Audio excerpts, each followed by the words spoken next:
Chop suey, ganito yung way ko sa pagluto ng chop suey. Una, gisa natin ang sibuyas, bawang. Tapos ilagay yung chicken. Yung chicken na marinate na yan. Mas maganda pag overnight mo na marinate. Tapos pag naluto na, set aside. Tapos ganun din yung gulay, yung corn, buto mushroom, snow peas.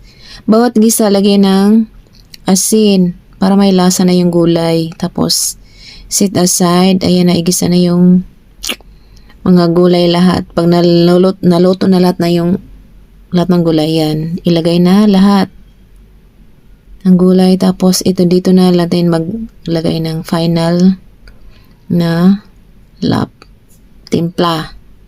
Soy sauce, chili powder, and oyster sauce. Tapos yan, ilagay na yun sa huli. Ilagay na yung karne.